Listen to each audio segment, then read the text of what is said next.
अस्सलाम वालेकुम। मेरा नाम है दानिश मकसूद और आप देख रहे हैं मेरा YouTube channel Dawn news editorials. आज है 16 अगस्त 2020 और आज मैं आपसे डॉन का एडिटोरियल करा रहा हूँ उर्दू तर्जुमे के साथ। वो है टाइज़ विद इज़राइल। अच्छा, कल मैंने आपको ये एडिटोरियल कराया था यूएई और इज़राइल डील के हवाले से। ये भी उसी सिलसिले की एक कड़ी है कि जिसमें कल उसमें हमने डिटेल में देखा कि किस तरह यो पूरी मुस्लिम वर्ल्ड थी, मतलब वो शौक में रह गए कि जिस तरीके से उन्होंने यूएई वालों ने तस्लीम कर लिया इज़राइल को। तो उसके बाद आज के एडिटोरियल की अगर हम बात करें टाइज़ विद इज़राइल, टाइज़ क्या होता है ताल्लुकात, और इज़राइल के उसके साथ जो ताल्लुकात हैं, तो उस हवाले से उन्होंने बात की है कि जो दूसरे जो हैं मुस्लिम ममालिक क्या वो भी यूएई की तरह इसे तस्लीम करेंगे कि नहीं। और इसमें ख़ास तौर पे इसकी ट्रंप के हवाले से बात की गई है कि उसने कहा है कि जी मज़ीद मुस्लिम ममालिक भी जो है ना वो इज़राइल को तस्लीम करेंगे। और ये एक नाम काफ़ी ज़्यादा आ रहा है, वो आ रहा है बहरीन का, कि भाई यूएई के बाद जो है वो बहरीन जो है वो तस्लीम करेगा इज़राइल को। अच्छा, इस हवाले से बात हुई है। इसके अलावा पाकिस्तान के हवाले से इसमें बात हुई है कि जी मुशर्रफ दौर में कोशिश की गई थी कि इज़राइल से जो है ना वो ताल्लुकात को बेहतर बनाया जाए, लेकिन उस टाइम पे उन्होंने कहा कि वो काफ़ी ज़्यादा स्ट्रॉन्ग रिएक्शन आया था जिसकी वजह से ये जो प्लान था उसको तर्क करना पड़ा था।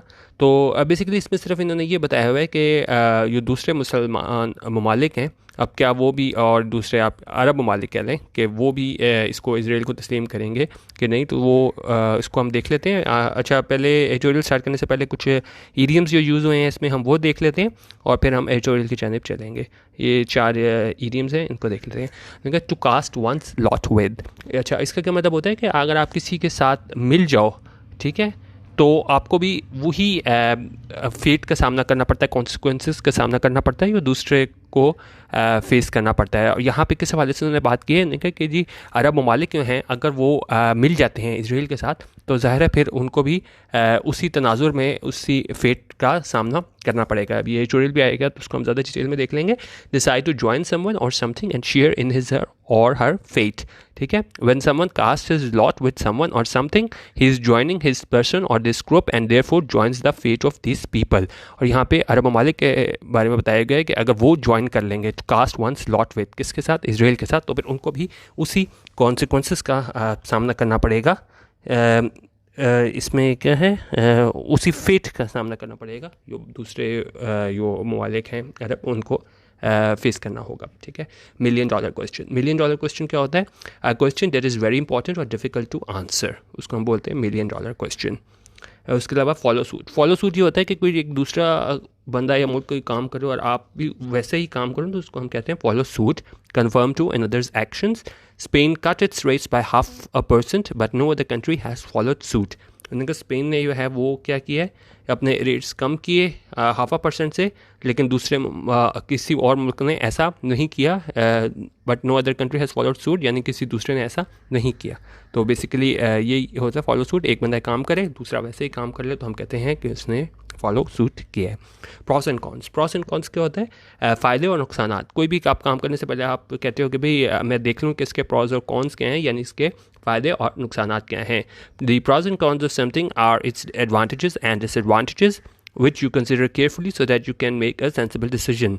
कोई भी एक डिसीजन करने से पहले जब आप सोचते हो ना कि इस चीज़ में मुझे फ़ायदा क्या है, नुकसान क्या है, और फिर आप बड़ा सोच समझ के कोई डिसीजन लेते हो, तो उसको प्रॉस एंड कॉन्स बोलते हैं। कि आप सोच लो कि अगर मैं ये काम करूँगा तो इसका मुझे फ़ायदा क्या होगा और नुकसान क्या होगा। एग्जाम्पल में देखें, they sat for hours debating the pros and cons of setting up their own firm. उन्होंने कहा वो घंटों बैठ के उन्होंने इस बात पे डिबेट की, प्रॉस एंड कॉन्स देखे, फ़ायदे नुकसान देखे कि अगर हम एक फर्म को सेटअप कर लें या फर्म अगर हम बना लें तो इसके क्या फ़ायदे नुकसान हैं। ठीक है, ये ईटीएम के हवाले से था हमारे पास। कास्ट वंस लॉट विद, कि आप किसी के साथ शामिल हो जाओ तो आपको वैसे ही उसी के फेट का सामना करना पड़ता है, कॉन्सिक्वेंसेस का, जिसके साथ आप मिलते हो। मिलियन डॉलर क्वेश्चन, कोई बहुत अहम सवाल। फॉलो सूट, आप वही करो जो दूसरा बंदा या मुल्क करे। प्रॉस एंड कॉन्स, फ़ायदे नुकसान। अब हम चलते हैं एडिटोरियल की जानिब। Ties with Israel. In the aftermath of the shock announcement of the establishment of relations between Israel and the UAE। Aftermath तो क्या होता है कि किसी इवेंट का, किसी चीज़ के होने के बाद जो है ना उसके कॉन्सिक्वेंसेज हों। और आफ्टरमैथ क्या है, किस चीज़ के बाद की बात कर रहे हैं, कौन सा इवेंट हुआ है जिसकी बाद की बात कर रहे हैं। In the aftermath of the shock announcement, कि एक जो शॉक एक अनाउंसमेंट हुई थी, ये बिल्कुल परेशान करने वाली, हैरान करने वाला ऐलान था। किस चीज़ का? Of the establishment of relations के उन ताल्लुकात इस्तवार होने का किन के दरमियान, बिटवीन इसराइल एंड यूएई। तो उन्होंने कहा उसके बाद ये शॉक अनाउंसमेंट थी कि जी इनके दरमियान जो पीस डील हो गई है, ताल्लुकात इस्तवार हो गए हैं किन के दरमियान, इसराइल और यूएई के बाद। देयर इज़ फीवरिश स्पेकुलेशन, उनका है अब क्या, फीवरिश स्पेकुलेशन। फीवरिश अगर हम देखें, फीवर तो वैसे होता है ना जैसे बुखार होता है, तो यहाँ पे फीवरिश का क्या मतलब है कि बिल्कुल आप अनईजी हो, आप बिल्कुल आप बेकरार हो, ठीक है। उस हवाले से यहाँ पे फिगरेटिवली यूज़ हुआ है कि फीवरिश स्पेकुलेशन। स्पेकुलेशन क्या, के बड़े लोगों को आप कह लें कि तजस्सुस था और बड़ी बेकरारी थी कि हम देखें, क्या चीज़ देखें, about which Arab Muslim country will be next to forge ties with the Zionist state, कि अब कौन सा जो है वो मुल्क होगा अरब या स्लैश मुस्लिम कंट्री जो नेक्स्ट होगा क्या करने के लिए, तो फोर्ज टाइज। टाइज होते ताल्लुकात के वो बनाएगा, ताल्लुकात किसके साथ, ज़ायनिस्ट स्टेट, इस यानी कि इसराइल के साथ। इनका यूएई ने तो कर लिया, तो अब काफ़ी लोगों को ये बेकरारी है कि अब कौन सा दूसरा मुस्लिम मुल्क जो है वो इसराइल को तस्लीम करेगा।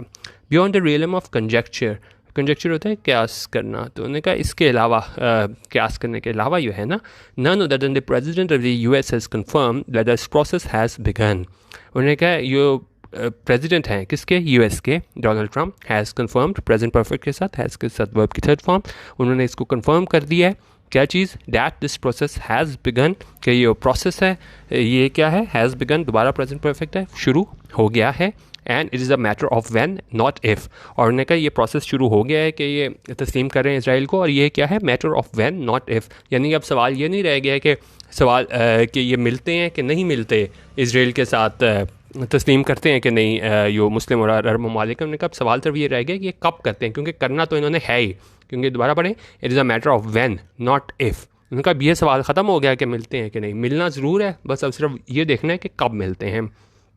द यूएस बिलीव्स, यूएस जो है वो यकीन इस चीज़ पे रखता है, प्रेजेंट इंडेफिनिट में इन्होंने लिखा है, that more Arab and Muslim countries will follow, कि मज़ीद जो है अरब और मुस्लिम कंट्रीज़ वो क्या हैं, विल फॉलो द यूएईज़ लीड, यानी वो भी फॉलो करेंगे यूएईज़ लीड, यानी कि वो तस्लीम करेंगे इसराइल को। विल फॉलो है, ये हमारे पास विल मॉडल ऑक्सिलरी वर्ब है, उसके बाद वर्ब की फर्स्ट फॉर्म फॉलो आई हुई है।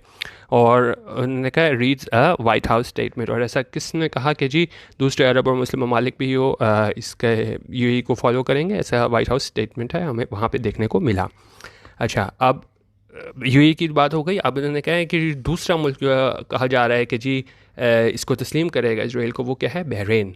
Bahrain is believe to be next in line, उन्होंने कहा ऐसा ख्याल किया जाता है, इज़ बिलीव्ड कि यो is to be next in line, यानी कि यूएई के बाद दूसरा मुल्क जो होगा वो बहरीन होगा, ये इसराइल को तस्लीम करेगा।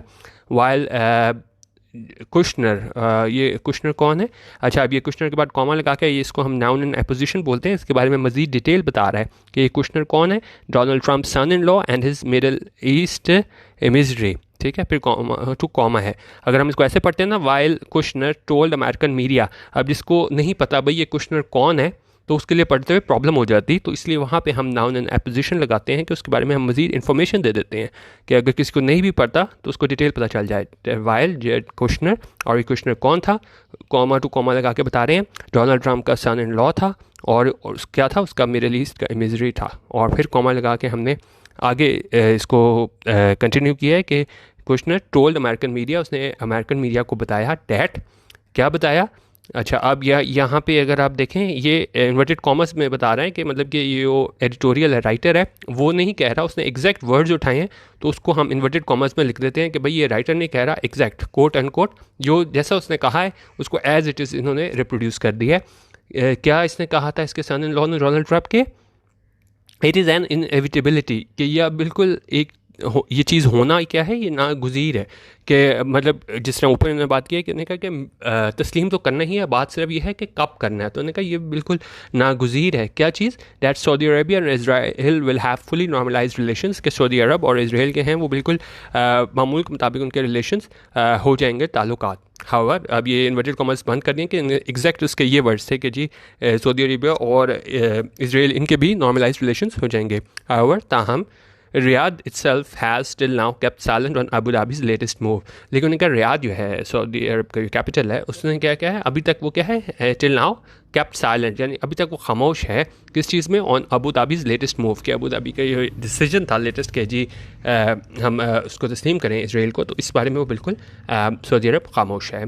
फॉर पाकिस्तान, और उन्होंने कहा पाकिस्तान के लिए क्या है, the $1 million question, $1 million question यानी बहुत अहम सवाल रिमेन्स। प्रेसिडेंट डेफिनेट में बताया कि क्या है बहुत अहम सवाल, how to react to this fast changing geopolitical realities, कि हम किस तरह इसको रिएक्ट करें, किस बारे में, कि ये तेज़ी से बदलती हुई रियलिटीज़ हैं, आप कह लें ये हकीकतें हैं कि भाई अब दूसरा मुस्लिम जो है यूएई जिस तरह उससे तस्लीम किया और दूसरे मुस्लिम ममालिक भी और अरब ममालिक ये कहा जा रहा है कि वो तस्लीम करने को तैयार हैं। तो उन्होंने कहा ये पाकिस्तान के लिए बड़ा अहम सवाल है, $1 million क्वेश्चन है कि आप पाकिस्तान कैसे रिएक्ट करता है इन तेज़ी से बदलती हुई हकीकतों के बारे में, स्पेशली ख़ास तौर पे if most of our Arab brothers decide to cast their lot with Israel. उन्होंने कहा ख़ास तौर पे अगर हमारे ज़्यादा जो अरब भाई हैं वो क्या करें, डिसाइड वो फैसला करें to cast their lot with Israel, कि वो उसको इसराइल को तस्लीम कर लो, उसके साथ मिल जाएं। जिस तरह मैंने आपको शुरू में ईडीएम में बताया था, कास्ट देयर लॉट क्या होता है कि अगर आप किसी दूसरे के साथ मिलते हो तो आपको उन्हीं उसी फेट का सामना करना पड़ता है जिनके साथ आप जाके मिलते हो। तो यहाँ पे उन्होंने कहा पाकिस्तान के लिए बहुत अहम सवाल है कि पाकिस्तान कैसे डील करेगा इस सारी बदलती हुई सिचुएशन में। अच्छा, अब इन्होंने यहाँ पे नेक्स्ट पैरा में जो है वो फॉरेन ऑफिस का रोल बताया है कि यूएई इसराइल डील पे हमारे फॉरेन ऑफिस का क्या रोल था। The foreign office reaction to the UAE Israel deal has been described as ambiguous. उनका जो रोल था, जो किरदार था हमारे पास फॉरेन ऑफिस का इस सारे यूएई इसराइल डील के बारे में, इसको किस तरह हम कह सकते हैं कि ये बिल्कुल एम्बिग्यूअस था, यानी मुबहम था, यानी आपने क्लियर स्टांस नहीं लिया कि भाई ऐसा ठीक किया कि नहीं किया। आगे मजबूरियाँ भी बता रहे हैं पाकिस्तान की कि क्या क्या मजबूरियाँ हैं कि हम बिल्कुल ओपनली जो है ना इसको इसकी क्या इसको हम वो नहीं कह सकते कि भाई यूएई ने बड़ा गलत किया। आगे इसको देखते हैं। इनका this is to be expected, और ये बिल्कुल ऐसा ख्याल किया जा रहा था कि ऐसा ही होगा। क्यों? For the Emirates are close partners of this country, क्योंकि वो है एमिरेट्स, वो क्या हैं यूएई उसके बारे में बात हो रही है, वो क्या है हमारे are close partners of this country, वो करीबी पार्टनर हैं इस मुल्क के यानी पाकिस्तान के। किस तरह? पॉलिटिकली एंड इकनॉमिकली, सियासी तौर पे भी और माशी तौर पे भी। The FO has said, foreign office ने कहा है, प्रेजेंट परफेक्ट, क्या कहा है, the deal will have far reaching implications, कि डील है यूएई की और इसराइल की, विल हैव फार रीचिंग होता है दूररस के, बड़े दूररस क्या होंगे इम्प्लीकेशंस, नताइज होंगे। ताहम उसने क्या कहा, दो इट रीटरेटेड होता है किसी अपनी चीज़ को दोहराना, तो लेकिन साथ ही उन्होंने क्या अपनी चीज़ ये बात दोहराई है, that this country's approach will be guided by how the Palestinians rights and aspirations are upheld. लेकिन उन्होंने कहा हमारी मुल्क की अप्रोच है वो क्या होगी, वो किस पे डिपेंड करेगी कि किस तरह जो फ़लस्तीन में रहने वाले लोग हैं, उनके हकूक़ हैं, राइट्स हैं और एस्पिरेशंस हैं, उनकी ख्वाहिशात हैं, उनको क्या है बरकरार रखा जाता है। Observers were quick to point out that the language of the statement was vague. उन्होंने कहा जितने भी हमारे ऑब्जर्वर थे, सारे ये मुशाहिदा करने वाले लोग होते हैं, अब जो करंट अफेयर्स पे एक अथॉरिटी होते हैं, तो उन लोगों ने क्या कहा कि उन्होंने फ़ौरन इस तरफ इशारा किया कि ये लैंग्वेज थी स्टेटमेंट की, वो क्या थी, वीक थी, यानी क्लियर नहीं थी। आप एक बस एक स्टेटमेंट के तौर पे स्टेटमेंट दे देते हो ना, एक क्योंकि जिस तरह मैंने आपको बताया कि ज़ाहिर है मजबूरियाँ होती हैं, आप ओपनली जो है वो तनकीद नहीं कर सकते। जिस तरह उन्होंने कहा कि जिस तरह हमारे पास यूएई वालों के साथ इकनॉमिकली और पॉलिटिकली जो है वो हमारे टाइज़ हैं, तो हम फ़ौरन जो है उनको ठीक है उन्होंने इसराइल के साथ जो है उसको तस्लीम कर लिया, लेकिन फिर भी हम ओपनली उसको क्रिटिसाइज़ नहीं कर सकते। तो उन्होंने कहा बड़ी ये स्टेटमेंट जो थी वो वीक थी। As Pakistan had always demanded Israel withdraw to the pre-1967 borders, उन्होंने कहा क्योंकि पाकिस्तान की हमेशा से ये डिमांड रही थी कि इसराइल जो है वो विड्रॉ कर जाए किस तरफ, pre-1967 बॉर्डर्स, उस जो है कंडीशन उस पर चला जाए, and that Al-Quds be the Palestinian capital, और जो अल-कुद्स है वो क्या हो, पैलेस्टीन का capital. Beyond generalities, the time is not far when Pakistan will have to take a firm stand on this issue. उन्होंने कहा ठीक है फॉरेन ऑफिस ने जो है बड़ी मुबहम किस्म की वेग किस्म की स्टेटमेंट दे दी, लेकिन अब वो वक्त आ गया है जब पाकिस्तान को क्या है, will have to take a firm stand, कि पाकिस्तान को स्टैंड लेना पड़ेगा, बड़ा स्टैंड लेना पड़ेगा किस चीज़ में, इस सारे इशू पे। और आप वो वक्त आ गया कि जब आप इस तरह वेग सी बातें नहीं कर सकते कि जी दोनों मुल्कों को आप खुश रख लो, ठीक है। पाकिस्तान में भी ज़ाहिर है पाकिस्तान में बहुत ज़्यादा एतराज़ आया कि जी फॉरेन ऑफिस को कंडेम करना चाहिए कि क्यों यूएई ने जो है वो इसको एक्सेप्ट किया इसराइल को। तो उन्होंने कहा ज़ाहिर है आप मतलब वहाँ पे उस टाइम पे फॉरेन ऑफिस जो है, जिस तरह अभी जो स्टेटमेंट आई है, उन्होंने कहा वो क्लियर नहीं थे, लेकिन वो वक्त ज़्यादा दूर नहीं है जब पाकिस्तान को बिल्कुल क्या है क्लियर स्टांस लेना पड़ेगा इस पर। और ख़ासतौर पर बात करें if more Gulf Arabs decide to recognise Israel, उन्होंने कहा और मज़ीद अगर हमारे पास इसमें अरब वर्ल्ड में है ना ममालिक तस्लीम करते हैं इसराइल को, तो फिर क्या होगा, there will be tremendous pressure on this country, फिर हमारे पे क्या बहुत ज़्यादा प्रेशर आ जाएगा from our friends in Washington से भी and the Gulf to follow suit. क्या हमारे पे भी बहुत ज़्यादा प्रेशर आ जाएगा कि हम भी क्या करें, फॉलो सूट करें, यानी कि जिस तरह दूसरे ममालिक जो हैं वो तस्लीम करें इसराइल को, तो हम भी क्या करें, फॉलो सूट करें, यानी कि हम भी तस्लीम करें इसराइल को।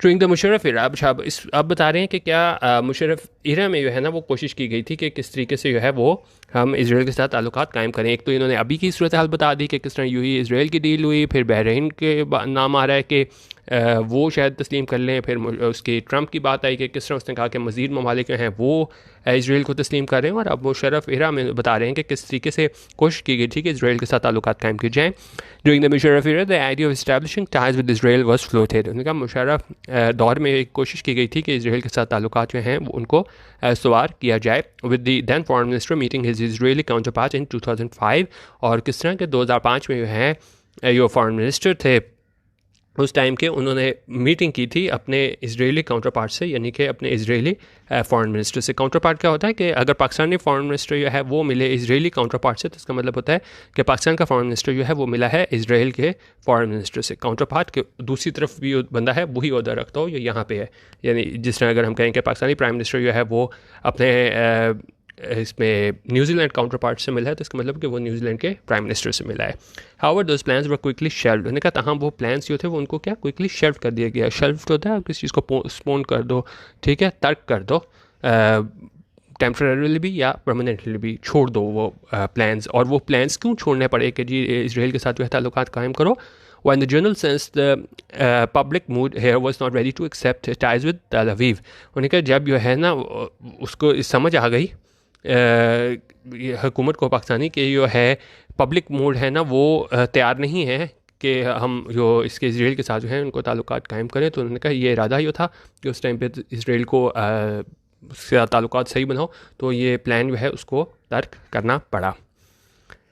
Now again there is debate how to proceed, लेकिन उन्होंने कहा अब ये यूएई के तस्लीम करने के बाद इसराइल को दोबारा से ये बहस छिड़ गई है कि अब आगे हमने कैसे चलना है। There should be a thorough discussion on the national level on the pros and cons of establishing ties with Israel, उन्होंने कहा होनी चाहिए क्या एक जामे डिस्कशन, बहस किस चीज़ पे, नेशनल लेवल पे, किस चीज़ के बारे में, on the pros and cons of establishing ties with Israel, कि हम फ़ायदे नुकसान देखें कि अगर हम उनके साथ ताल्लुकात कायम करते हैं इसराइल के साथ तो इसके क्या फ़ायदे नुकसान हैं। उन्होंने कहा नेशनल लेवल पे हमें ये डिबेट, थॉरो डिबेट करनी होगी। However few ground realities must be kept in mind, लेकिन उन्होंने कहा ताहम जो कुछ मतलब हैं ज़मीनी हक़ाइक़ उनको क्या है, must be kept in mind. ये मॉडल लग्जरी वेब का पैसेज यूज़ हुआ है, must be kept in mind, कि वो हमें जहन में रखनी चाहिए ज़मीनी हक़ाइक़। Any such move should be conditioned on Israel ending its brutal treatment of the Palestinians, उन्होंने कहा कोई भी ऐसा फैसला, ऐसी मूव, उसको क्या होना चाहिए, शुड बी कंडीशन, और वो उसमें क्या कंडीशन होनी चाहिए, दोबारा मॉडल लग्जरी वेब का पैसिव यूज़ हुआ है किस चीज़ पे, on Israel ending it's brutal treatment of the Palestinians, कि इसराइल जो है वो अपना जो ज़ालिमाना रवैया है किस पैलेस्टीनियन के साथ उसको क्या करे, एंड करे, and moving back to the pre 1967 borders, और वो वापस जाए किस पे, प्री 1967 बॉर्डर्स पे जाए, ठीक है। अच्छा अभी कह रहे हैं कि अगर कोई ऐसी आती भी है सूरत हाल के हम कहेंगे जिसको तस्लीम करते हैं हम इसराइल को, तो उन्होंने कहा वो इस कंडीशन पे होनी चाहिए कि जो इसराइल है वो ख़त्म करे जो ज़ालिमाना इसका रवैया है पैलेस्टीनियन के साथ, और वापस मूव बैक करे किस तरफ, प्री 1967 बॉर्डर्स की जानिब, और साथ करें विदाउट सच एश्योरेंसेस, और अगर इस तरह के हमें यकीन दहानियाँ ना दी जाएँ इसराइल की जानिब से, पाकिस्तान वो join others in rewarding Israel for its blatant disregard. उन्होंने कहा अगर पाकिस्तान ने इस तरह की यकीन दहानी के बगैर जो है वो इसराइल को तस्लीम कर लिया तो पाकिस्तान क्या होगा, पाकिस्तान वुड जॉइन अदर्स, के पाकिस्तान भी ऐसा होगा कि बिल्कुल जॉइन कर लेगा दूसरों की तरह इसराइल को तस्लीम करने में इन रिवॉर्डिंग इसराइल, कि आप वो बिल्कुल ऐसा ही होगा कि आपने क्या है इनाम दिया है इसराइल को किस चीज़ का, फॉर इट्स ब्लेटेंट डिस्ट्रिकार्ड। ब्लेटेंट डिस्ट्रिकार्ड होता है खुल्लम खुला किस चीज़ को आप नज़रअंदाज करो, कि इसराइल ने बिल्कुल खुल्लम खुला इसको नज़रअंदाज किया है, किस चीज़ को, फॉर ह्यूमन राइट्स, कि बिल्कुल जिस तरह इंसानी हकूक़ को जो है वो मलूज़ खातिर नहीं रखा। तो ये बिल्कुल ऐसा ही होगा अगर हम इसराइल को तस्लीम कर लें बग़ैर यकीन दहानी के, तो वो ऐसा ही होगा कि हमने जो है वो इसराइल को क्या है रिवॉर्ड किया है इसको इंसानी हकूक़ को नज़रअंदाज करने पे। Moreover, if Israel is embraced by the Muslim world without a just resolution to the Palestinian question, उन्हें कहा अगर इसराइल को जो है ना वो मतलब एम्ब्रेस कर लेता है मुस्लिम वर्ल्ड, यानी कि यूएई के बाद और मुस्लिम ममालिक भी हैं वो इसको तस्लीम कर लेते हैं without a just resolution to the Palestinian question, और उन्हें क्या बगैर कोई हल निकाले इस पैलेस्टाइन का, अगर हम मुस्लिम जो ममालिक हैं वो तस्लीम कर लेते हैं इसराइल को, तो फिर क्या होगा, the Kashmir cause will also suffer. उनका जो हमारा कश्मीर का मसला है वो भी सफ़र करेगा। क्यों? As India will be further embolden. Embolden होता है किस चीज़ से आपको हौसला अफजाई मिले, जब इंडिया देखेगा कि भाई देखो ये पैलेस्टाइन का मसला था, तो ये बजाय इसके मुस्लिम ममालिक जो है वो हेल्प करते अपने मुसलमान बहन भाइयों की और पैलेस्टाइन के मसले को सॉल्व करते, तो उन्होंने बगैर किसी कंडीशन को है इसराइल को तस्लीम कर लिया। तो उन्होंने कहा फिर इंडिया को भी क्या है इसको हौसला अफजाई मिलेगी, वो भी क्या होगा, एम्बोल्डन होगा इंडिया क्या करने के लिए, as India will be further embolden, कि भाई वो कहेगा देखो उसके साथ कुछ नहीं हुआ, उसने इतना जुल्म किया फ़लस्तीन के लोगों पे, तो हम भी कश्मीर के लोगों को जुल्म करते हैं, ये मुस्लिम ममालिक में हैं, ये तो बस ऐसे ही हैं अपने फ़ायदे के लिए इन्होंने देखें तस्लीम कर लिया। तो उन्होंने कहा अगर ये ना सिर्फ पैलेस्टाइन का जो इशू है वो सफ़र करेगा, अगर ये अरब ममालिक में है तस्लीम करते हैं इसको इसराइल को, तो उन्होंने कहा जो कश्मीर कॉज है वो भी मुतासिर होगा, क्योंकि जो इंडिया है वो उसको हौसला अफजाई मिलेगी कि मैं भी क्या करूं टू क्रश द कश्मीरीज़ के जो इसकी कुछ मतलब बेसिकली आप कह लेंगे जो इनकी आज़ादी की कोशिश है उससे क्या कर दूं, क्रश कर दूं कश्मीरीज़ के, उनको कुचल दूं। Pakistan must make a decision in a democratic manner. उनका पाकिस्तान को है वो एक फ़ैसला करना होगा किस तरह, एक डेमोक्रेटिक मैनर में, यानी जमहूरी तर्ज पे, guided by it's long standing support for the fundamental rights of the Palestinian. और फैसला किस पे वो डिपेंड होना चाहिए और किस चीज़ को जहन में रखते हुए वो फैसला उनको जमहूरी फैसला करना चाहिए कि जो लॉन्ग स्टैंडिंग सपोर्ट जो देर से वो पाकिस्तान सपोर्ट करता आ रहा है फंडामेंटल राइट्स बुनियादी हकूक़ की किनके, पैलेस्टीनियंस की। तो उन्होंने कहा पाकिस्तान कोई भी डिसीजन ले तो जहन में वही बात रखनी चाहिए कि जो हमारा लॉन्ग स्टैंडिंग स्टांस था कि पैलेस्टीनियन के हवाले से, तो उसको जहन में रख के हमें ये फैसला करना चाहिए इसको इसराइल को तस्लीम करना है कि नहीं। ये नहीं होना चाहिए कि हम किसी बगैर कंडीशन के जो है वो इसराइल को तस्लीम कर लें। तो बेसिकली इसमें यही उन्होंने बात बताई हुई है कि अगर मुस्लिम वर्ल्ड जो है वो तस्लीम करना स्टार्ट कर देते हैं तो ना पैलेस्टीनियन का जो इशू है उससे तो हिट होगा ही, वो तो मुतासिर होगा ही, लेकिन साथ ही जो है हमारा कश्मीर कॉज वो भी बुरी तरह मुतासिर होगा, क्योंकि वो मोदी हुकूमत है उसको काफ़ी आप कह लें हौसला अफजाई मिलेगी कि वहाँ पर कुछ नहीं हुआ तो हम भी जितना मर्ज़ी है कश्मीरी लोगों की आज़ादी को उनको क्रश करें, तो हमारा भी कुछ जो है वो आलमी सतह पे है ना कुछ भी हमारा नुकसान होने वाला नहीं। तो बेसिकली ये हमारा आज का एडिटोरियल था टाइज विद इसराइल, जिसमें देखा गया है कि हमें यूएई के तस्लीम करने के बाद जो सूरत हाल हुई है तो हमें इसको तस्लीम करना चाहिए कि नहीं, और क्या हमें पॉइंट्स जहन में रखने चाहिए अगर हम उस तरफ जाते भी हैं तस्लीम करने की तरफ। ठीक है, यूट्यूब पे आप मेरा चैनल सब्सक्राइब कर सकते हैं, डॉन न्यूज़ एडिटोरियल्स। वीडियो देखने का बहुत शुक्रिया, अल्लाह हाफिज़ और पाकिस्तान जिंदाबाद।